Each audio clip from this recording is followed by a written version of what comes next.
Important, मानना is important. Okay, कई बार क्या होता है, हम कितना जानते हैं और हमारे जानने के ऊपर हम डिसाइड करते हैं कि जो चीज होनी चाहिए वो कितनी पावरफुल होगी, वो हम डिसाइड कर लेते हैं कि हम इस तरह से काम करेंगे। चलिए एक एग्जांपल लेते हैं। ओके, बेसिकली मैं यहाँ एक टास्क देता हूँ सबको कि भाई we want 1 cup of tea, एक चाय बनानी है। ओके, सो मैं बोलूंगा क्या बनाना है, चाय। तो कैसे बनानी है, तो आता है प्रोसेस, आता है।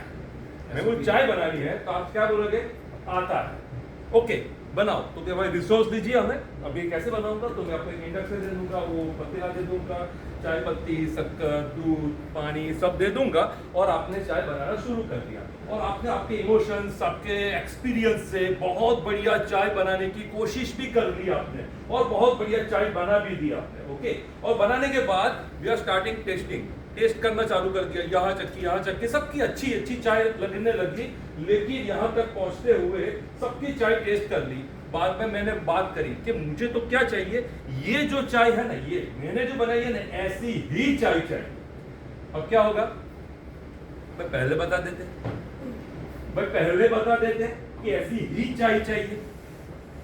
अभी ऐसी ही चाय चाहिए तो मुझे क्या करना पड़ेगा, उसके प्रोसेस देने पड़ेंगे कि पहले ऐड करना है, पहले बाद में ये करना है, बाद में ये करना है, बाद में ये करना है, बाद में ये करना है, और जाके जो चाय बनेगी वो इस तरह की चाय बनेगी।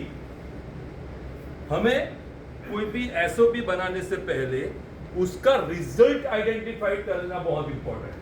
एक और एग्जांपल लेते हैं, एक और एग्जांपल। आपके पास पैड है ना, पैड पेन है, मैं इंस्ट्रक्शन दे रहा हूं आपको, just you have to follow the instruction. अपना एक्सपीरियंस, परसेप्शन कुछ भी इस पे अप्लाई करने की जरूरत नहीं है, और बहुत ही रिनोन्ड ट्रेनर्स भी हमारे साथ हैं, तो थोड़ा सपोर्ट कर लीजिएगा अगर ये एक्टिविटी आपको पता है। ओके, मैं सिर्फ इंस्ट्रक्शंस फॉलो करिए, कुछ नहीं करना, इंस्ट्रक्शन फॉलो करिए। एक बड़ा सर्कल बनाइए, उसमें 2 छोटे सर्कल बनाइए, वो 2 छोटे सर्कल के नीचे एक हाफ सर्कल बनाइए, हाफ सर्कल के ऊपर एक छोटा सर्कल बनाइए, बड़े सर्कल को कनेक्टेड 2 ट्राइंगल बनाइए, 3 horizontal line left to right, 3 horizontal line right to left. एक बार फिर से, एक बड़ा सर्कल बनाइए, उसके अंदर 2 छोटे सर्कल बनाइए, उसके नीचे एक हाफ सर्कल बनाइए, उसके ऊपर एक छोटा सर्कल बनाइए, बड़े सर्कल के बाहर कनेक्टेड 2 ट्राइंगल बनाइए, 3 horizontal line left to right, 3 horizontal line right to left. Okay, मैंने क्या कहा, एक बड़ा सर्कल बनाइए, इसमें 2 छोटे सर्कल बनाइए, एक हाफ सर्कल बनाइए, उसके ऊपर छोटा सर्कल बनाइए, 2 ट्राइंगल कनेक्टेड, 3 लाइन, सबकी बिल्ली बन गई? नहीं बनी, हमारा ऐसा बना।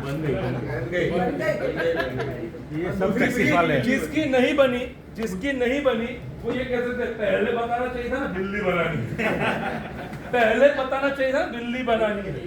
ओके, तो हमारे कंपनी में, बिजनेस में, as an entrepreneur, as an owner, यही चीज होती है। हमें क्या करवाना है हमें नहीं पता है, हमारे बंदे क्या कर रहे हैं ना, उसके ऊपर हम डिपेंड रहते हैं। कोई अच्छा काम करके आता है तो हम उसको अप्रिशिएट करते हैं, हम उसको बताते हैं उसने किस तरह से काम किया, उसके ऊपर हम डिसाइड करके हमारी कंपनी का फ्यूचर कैसे बनेगा। वो पॉसिबल ही नहीं है। आपको डिसाइड करना पड़ेगा कि आपको क्या चाहिए। 3 चीजें याद रखिए, शू करवा मुझे क्या चाहिए, कैसे चाहिए, वो दोनों चीजें क्लियर होती है, लेकिन क्यों चाहिए, व्हाई वी वांट दिस, ये अगर क्लियर नहीं है तो आपकी एसओपी स्टैंड नहीं कर पाएगी।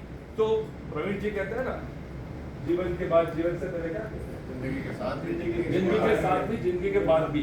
तो एसओपी के साथ भी, एसओपी के बाद भी एक बहुत बढ़िया चीज है, याद रखने वाली चीज है। ऐसे करिए, लेफ्ट हैंड ऐसे करिए, लेफ्ट हैंड ऐसे करिए, लेफ्ट हैंड, उसमें से जो एक थंब है ना, थंब, वो क्या पता है, वो है keep eye on the result. जब आप एसओपी बनाते हो तो याद रखने के लिए आप क्या कर सकते हो, keep eye on the result. आपको रिजल्ट क्या चाहिए ना, वो पहले आइडेंटिफाई करिए। अगर रिजल्ट क्लियर नहीं है तो आपकी एसओपी कितने भी बनाओगे, अभी तो एआई आ गया है, कोई भी डिपार्टमेंट लिख दीजिए, आपको सीधा एसओपी मिल जाएगी, लेकिन इसका रिजल्ट नहीं मिल पाएगा।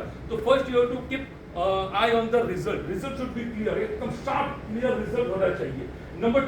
नंबर 2 गाइडलाइंस, वो रिजल्ट अचीव करने की ट्रेनिंग किस तरह से करना है, वो गाइडलाइंस क्लियर होनी चाहिए। अगर गाइडलाइंस क्लियर है तो आपके एसओपी काम करेंगे, अदरवाइज आपके एसओपी सिर्फ पेपर पे रह जाएंगे। फर्स्ट क्या है कि the result, number 2 guidelines, number 3 resources.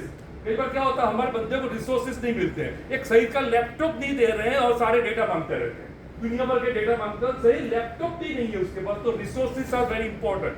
Okay, number 4 and that is for responsibility. उनको जेडी क्लियर हो, उसको क्या काम करना है वो क्लियर हो, उसका चेकलिस्ट क्लियर होने चाहिए, किस तरह से काम करना चाहिए क्लियर होना चाहिए। और लास्ट इवैल्यूएशन यानी मॉनिटरिंग, वो एसओपी का मॉनिटरिंग करना बहुत जरूरी है। अगर वो मॉनिटरिंग नहीं किया तो एसओपी कभी काम करेगी नहीं। तो 5 चीजें याद रखिए, पहला result, number 2 guideline, number 3 resource, number 4 responsibility है, number 5 evaluation that is monitoring.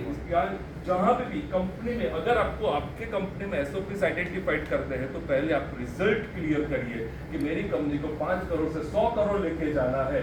100 crore अगर क्लियर है और 10 साल के अंदर 100 करोड़ लेके जाना है, तो 10 साल के अंदर 100 करोड़ लेके जाने के लिए क्या एसओपी चाहिए उसकी ट्रेनिंग करिए, उसके अकॉर्डिंग आप काम कर सकते हैं। अगर आप ये नहीं कर पा रहे हैं तो एक नंबर डायल करिए 9825933663।